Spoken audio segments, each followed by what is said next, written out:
చలసాని శ్రీనివాస్ గారు ఇప్పుడు ఏపీ 3 రాజధానులు అనే ఇష్యూ మీద గత ఎన్నికల్లో వైఎస్ఆర్సీపీ వెళ్ళింది. అది ఒక పెద్ద డ్రాబ్యాక్ కూడా అయింది అధికారం కోల్పోవడానికి.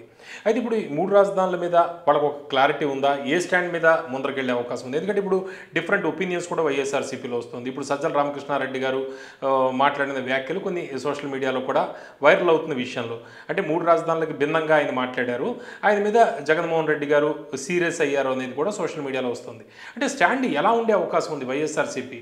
అంటే యూటర్న్ తీసుకుందంటారా ఈ 3 రాజధానుల విషయంలో? చిన్నప్పటి ఇద్దరు అయోమయం అంతర్ధానం ఇద్దరు ఉండేవారంట. ఆ పార్టీ పరిస్థితిలో విచిత్రం ఏంటంటే, సరే మాలాంటి వాళ్ళన్నా రాజమండ్రి లేదంటే మా రాజుగారు అందరూ రిప్రజెంటేషన్ ఇచ్చారు. సరే సదాశివరెడ్డి గారు సెంటర్లో కృష్ణానది దిగునన్నారు. సరే మంచిది జరిగింది ఏది జరిగినా. కానీ ఏమండి, ఆ రోజు జగన్మోహన్ రెడ్డి గారు ఏమన్నారు? It should be centre of the state, it have ample water. నేను అంత కాదు, యాంపుల్ వాటర్ బయట మాట్లాడిన వీడియోలో యాంపుల్ వాటర్ ఉండాలి, సెంటర్ ఆఫ్ ద స్టేట్ ఉండాలి, ఇవన్నీ మాట్లాడారు. అక్కడ గవర్నమెంట్ ల్యాండ్ ఉండాలి అన్నారు. గవర్నమెంట్ ల్యాండ్ నేపథ్యంలో ప్రైవేట్ దట్ డిఫరెంట్ ఇష్యూ. ఇవాళ అది కూడా కాకుండా ఉమ్మారెడ్డి వెంకటేశ్వర గారు మేనిఫెస్టో కమిటీకి అధికారికంగా నేను చెప్పిస్తున్నాను, మా రాజధాని దీన్నే డెవలప్ చేస్తామని ప్రకటించారు. ఆమె రైట్ అండి. ఎవరు ఆయన ఏమో ప్రజలు కూడా చేయలేదు.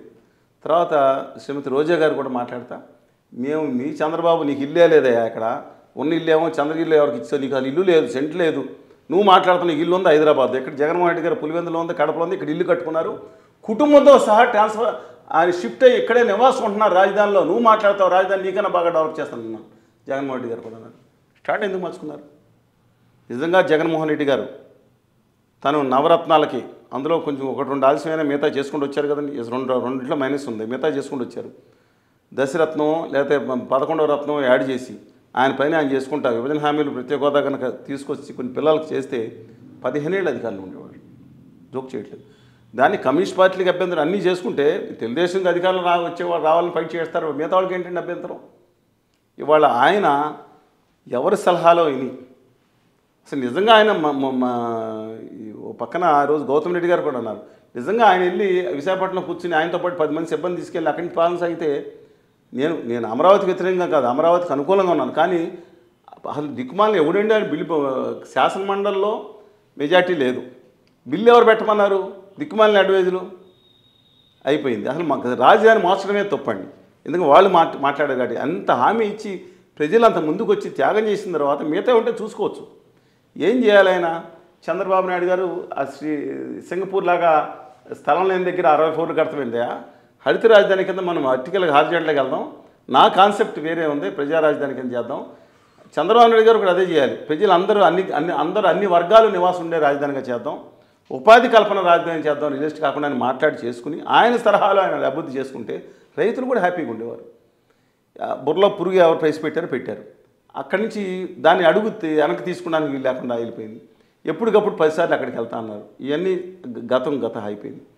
సరే వచ్చిన తర్వాత వాళ్ళు ఆయన డైరెక్ట్గా మాట్లాడిపోయినా కింద మునిగిపోయిందని చెప్పి అసలు ఎక్కడెక్కడ తీసుకొచ్చిండి, ఒకటైతే ఉంటుంది, ఎక్కడ మునగలేదు. మీరు హైదరాబాద్ వెళ్ళి చూడండి, చిన్న వర్షానికి ఈదులాడతా భయంకరంగా ఉంది. అహ్మదాబాదు, సౌదీ అరేబియాలో వరదలు వచ్చినాయండి. ఢిల్లీ సంగతి చెప్పక్కర్లేదు. ఇక చెన్నైలో అయితే ఎప్పుడు ఈదులాడుతూనే ఉంటుంది. బొంబాయి అయితే చినుకు పడగానే బొంబాయిలో 1000 వీడియోలు వస్తూ ఉంటాయి. 11 లక్షల క్యూసెక్లు వస్తే 29 గ్రామాలు ఒక గ్రామం మునగలేదు కదా ఎప్పుడు కూడా జగన్మోహన్ రెడ్డి గారి హయాంలో కూడా. ఎందుకని దాన్ని ట్రోల్ చేస్తూ ఉన్నారు? ఒక వీధి మునుగుతూ ఉంటుంది, లేదా వర్షం మొన్న బైపాస్ రోడ్లో, దానికోసం ఎందుకు? కావాల్సింది ఏంటి? దాంట్లో లోపాలు సరి చేయండి అని చెప్పుకోవాల్సింది పోయి దాని మీద కక్ష ఎందుకండి? ఇవాళ ఆయన మాట్లాడిన విషయాల మీద హర్షిస్తున్నాను.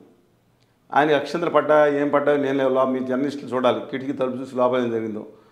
నాకు అలాంటి శక్తి సామర్థ్యాలు లేవు కాబట్టి. బట్ ఆయన తీసుకుందాన్ని పాజిటివ్గా తీసుకోవాలి. మళ్ళీ వీళ్ళు తెలుగుదేశానికి ఎందుకు నువ్వు ఆయన ఏదో తీసుకున్నాడు అంటే తీసుకోకూడదు ఆయన అంటే ఆయన సొంత అభిప్రాయం లాగా మనం భావించాలా, లేకపోతే పార్టీ స్టాండే ఒక పిల్లర్ లాగా? లేదండి, ఆయన గొప్పకున్న మామూలుగా మాట్లాడిన ఎందుకంటే పార్టీ స్టాండ్ వరకు దాన్ని కవర్ చేసుకోవడానికి కూడా ఇప్పుడు చంద్రబాబు నాయుడు గారు కొంత టెక్నిక్ కూడా చంద్రబాబు నాయుడు గారు ముందు ఫీలర్స్ పంపిస్తారు, చూస్తారు. గ్రౌండ్ వాటర్ టెస్ట్ చేసిన తర్వాత మధ్య నిషం తీయడానికి కూడా బాబు తీయండే బాబు ఏదో ఒకటి అన్యాయం జరుగుతుందని అన్నట్టు బాంబాడి చేశారు పేపర్లోనూ అన్నింటిలోనూ. ఆయనకు టెక్నాలజీ ఉంది. వీళ్ళకి అంత టెక్నాలజీ నాకు గుడ్డది చేలో పడ్డట్టు నేను కామెంట్ చేయలేను, కానీ ఒక కొండను ఢీకొనే అటు ఇటు చూసుకోకుండా వీళ్ళకి టెక్నాలజీ ఒకటి ఉంటుంది. అందుకని ఈ నేపథ్యంలో ఆయన యథాలాపంగా మాట్లాడినా దాన్ని ఆర్టికులేట్ చేసుకుని, సరే జరిగిందే జరిగింది, మేము కావాలన్నాం, ప్రజలు అనలేదు, ఇంకా ఈవీఎంల మీద పడితే ఏం చేస్తామండి, ఏదో ఒక 2 చోట్ల జరిగితే నేను ఐఎమ్ నాట్ డినైయింగ్ దట్ అండి.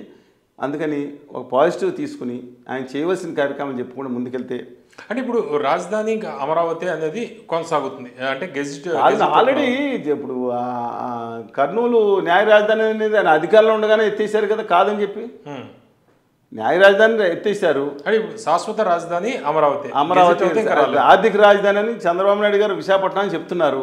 మేము అదే కదండి, ఎస్ డెవలప్ చేసుకోవచ్చు. పైన నేను ఒకటే కోరుకున్న, ఆ రోజు నుంచి రోజు నేను మాటలు మార్చలేదండి.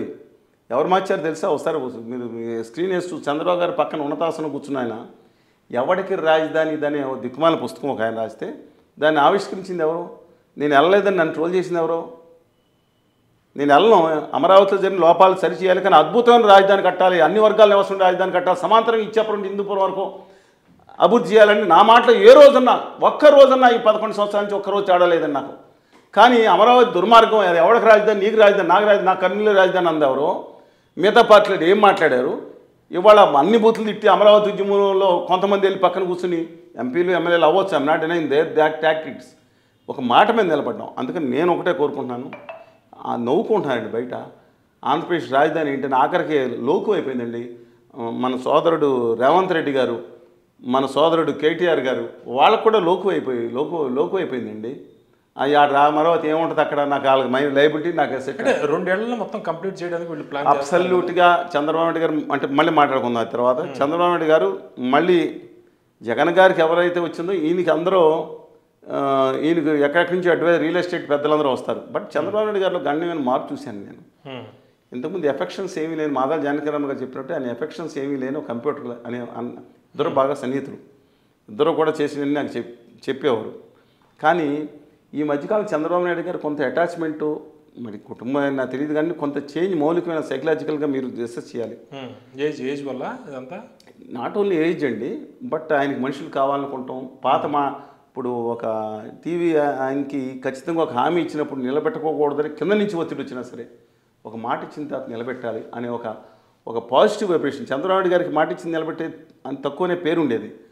ఇప్పుడు కూడా మీకు తెలుసు కదండి, అలా భలే చెప్తారు అన్నీ, మీరు ఏదో కొత్తగా వచ్చినట్టు దీంట్లోకి భలే నవ్వుతారు కూడా. అది కాదు, అందుకని ఆయనకి అది ఉండేదండి, మాట ఇచ్చిందని ఎక్కువ అనేది. రాజశేఖర రెడ్డి గారికి పాజిటివ్ ఉండేది. కానీ చంద్రబాబు నాయుడు గారిలో గణ్యం నేను దూరం నుంచి గమనించిన మిత్రులు చెప్పిన దాని నుంచి కూడా గొప్పకుని మాట్లాడచ్చు, కానీ గణ్యం తను నమ్ముకున్న వాళ్ళకి ఏదో చేయాలనే దాని మీద ఒక మార్పు వచ్చినట్టు ఉంది. కానీ కమర్షియల్గా మాత్రం లోకేష్ గారు మార్పు వచ్చినట్టుంది. మొత్తం కమర్షియల్ అవేర్నెస్ వచ్చిందనే భావన బయట వస్తూ ఉంది. బట్ ఈ విషయంలో మాత్రం, అమరావతి విషయంలో మాత్రం ఆయన తప్పు చేస్తున్నారు. ఏదైతే ఉన్న రైతులకు న్యాయం ఒక త్యాగం చేసి అనేక బాధలు పడి అనేక అవమానాలు పడితే వాళ్ళని పెయిడ్ ఆర్టిస్టులు అన్నాళ్ళు వాళ్ళు చంద్రబాబు నాయుడు గారి పక్కన కూర్చున్నారు. వాళ్ళు కట్టుకున్న చీరల మీద కామెంట్ చేసిన వాళ్ళు ఇవాళ గౌరవ మర్యాదలు పొందుతున్నారు. నేను చెప్తే అంత అవమానం. మా మీద కేసులు పెట్టారండి, మా మీద ఎన్ని వేదనలు ఎదుర్కొన్నామని మేము. ఈ 99% మీడియాలో రాలేదు. 2019 తర్వాత పదే మీరు కూడా నేను చెప్పాల్సి వస్తుంది. ఉధృతంగా ఉద్యమం చేసిన 90% మీడియా వేయలేదు. నేను రెస్పాన్సిబుల్ కాదు. మళ్ళీ చెప్తున్నాను, అమరావతి శంకుస్థాపన జరిగిన రోజు స్టేజ్ మీద మోడీ గారు ఉన్నారు, రైట్ సైడ్ స్టేజ్ మీద మేము ఉన్నాం. మేము అందరూ స్టేజ్ మీద ఉన్నాను. You can see the visuals అండి. 2 స్టేజ్ చేశారు పక్కన, left side MLA side right side. నేను ఒకటే అనుకున్నాను, ఆ మోడీ గారి ఆ చూపు పడింది ఏది బాగుండదు గుజరాత్ తప్ప అనుకున్నాను. ఇవాళ కూడా దయచేసి చంద్రబాబు గారు మీ తిప్పలు మీరు పడుతున్నారు, అప్పులు తీసుకొస్తున్నారు.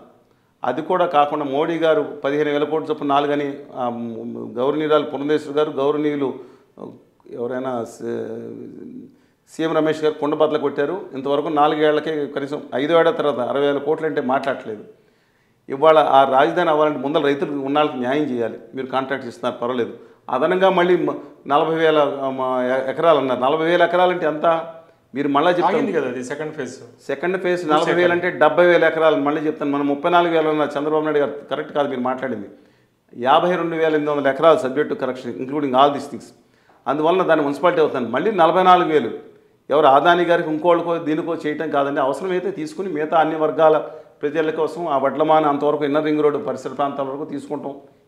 మనం ఎవరైనా చెప్పడం మినిమం చేయండి. కానీ 1,04,000 ఎకరాలని మీ ఎమ్మెల్యే గారు అన్నారు నాతో. అంటే అక్కడ ఎమ్మెల్యే కాదు, ఫస్ట్ మాజీ మంత్రి గారు. అదే కొనసాగుతుంది. ఇప్పుడు మళ్ళీ భూసేకరణ ఇప్పుడు ఏం చేయట్లేదు కదా. లేదండి, హోల్డ్లో లేదు. 52,800 ఎకరాలు కాకుండా మిగతా భూసేకరణ ఆపలేదు, హోల్డ్లో పెట్టినట్టు కనిపిస్తున్నారు. నిన్న కూడా ఆపే పరిస్థితి లేదు. ఎక్కడి నుంచి తీసుకొచ్చే వాళ్ళు ల్యాండ్ అన్నారు. కొంతవరకు పర్వాలేదు, కానీ 1,00,000 ఎకరాల పైన మీరు అంటే ఇప్పటికే 52,800 ఎకరాలు అయిందండి. మీరు ఇంకో 44,000 ఎకరాలు అంటే 70,000 ఎకరాలు అవుతుందండి. అంటే మీరు తీసుకునే భూమి 44,000 ఎకరాలు, 40,000 ఎకరాలు సబ్సిడీ కరెక్షన్ ఎవరో రైతుల దగ్గర నుంచి అయితే అక్కడ కొండలు ఉన్నాయి, చేపడు కొండలు కానీ, ప్రభుత్వాలు కానీ, రోడ్లు కానీ, మిగతా పుంతలు కానీ, అసలు ఎన్ని భూములు కలుపుకుంటే మీకు అంత అవుతుంది. అంటే 1,20,000 ఎకరాల్లో అది కూడా సరిపోకుండా ఎయిర్పోర్ట్ దానికి ఇది అవసరం అండి. మీకు అవసరం నేను అంటే సెకండ్ ఫేజ్ ఇంకా ఆగలేదు, అది భూసేకరణ అది హోల్డ్ అన్నారు. అదే విశాఖపట్నం స్టీల్ ప్లాంట్ది హోల్డ్ కూడా కాకుండా యుద్ధం దాగించినట్టు అదే దుర్మార్గం లేండి. మన తర్వాత సబ్జెక్ట్ మాట్లాడుకున్నాం. ప్రస్తుతం హోల్డ్లో ఉంది. దయచేసి మీకు సరైన అడ్వైజర్స్ని ఆలోచించుకోండి. మీరు అనే నవనగరాలు ఇంకోటి కూడా చెప్తున్నాను చంద్రబాబు గారు. నేను క్రితం ఎన్నికలు వెళ్ళినప్పుడు మీరు నవనగరాలు అని చెప్పి అడావుడు చేశారు. ఫైనాన్షియల్ డిస్ట్రిక్ట్ పెట్టినట్టు అనుకున్నారు. నా కర్నూలులో 4-5 పెద్ద మనుషులు వచ్చి, సార్ మీరన్నా చెప్పండి చంద్రబాబు, నాకేం పరిచయం లేదమ్మా అంత గట్టిగా అని. పరిచయం ఉంటే ఏదో ఫోన్ చేసి చెప్పి మాట్లాడే సందర్భాలు ఎప్పుడు ఉండవండి. కాదండి 9 నగరాలంట, మా రాయలసీమలో కూడా 2 కట్టనండి. ఊరుగొండయ్య బాబాయ్ అని చెప్పింది జస్టిస్ సిటీ ఏంటో పెద్ద నగరం కాదు, దాంట్లోనే ఒక ప్రాంతాన్ని ఒక సిటీ అని పెట్టుకుంటున్నారు ఆయన, అంతే తప్ప ఇది కాదండి. ప్రజలకి మీరు అది అతి చేయటం వల్ల మొత్తం సంపదంతా అక్కడ పెట్టేస్తున్నారు అనే భావం వస్తే అది మైనస్ జరుగుతుంది. దయచేసి గమనించమని చెప్పి my humble request to honourable Chief Minister of Andhra Pradesh. At the same time also requesting honourable opposition leader, though not recognise party 39.4% voting అంటే తక్కువ అండి. దయచేసి పాజిటివ్గా ఒకసారి కూర్చుని మీ మీ మీ పరిధి మీ ఆలోచన ప్రకారం ఉన్న ఆంధ్రులకు ఒక విభాజిత ఆంధ్రప్రదేశ్కి ఒక రాజధాని, దానికి ఒక గౌరవప్రదంగా ఉండే ఏర్పాటు చేయండి. కానీ ఇప్పుడు కూడా ఒకళ్ళు కాకులు పొడుచుకుతున్నట్టు మళ్ళీ దానికి కౌంటర్ కంప్లీట్ అవుతే ఇంకా మార్చడానికి ఏముంటుంది, ఇంకా గెజెట్ వచ్చేస్తుంది, కంప్లీట్ ఒక దశ కంప్లీట్ అయిపోతే ఇది అంత ఈజీ కాదు. మళ్ళీ చెప్తున్నాను, అంత ఈజీ కాదు. ఇది రోడ్లు ఇవన్నీ అవుతాయి. దానికి ఇప్పుడు రాయ్పూర్ వెళ్ళొచ్చానండి నేను మీకు తెలుసు, దేశంలో విదేశాలు కూడా తిరిగి రిపోర్ట్ ఇచ్చాం. ఆ రాయ్పూర్లో ఎందుకు ఆగిపోయిందండి అక్కడ దూరం నుంచి?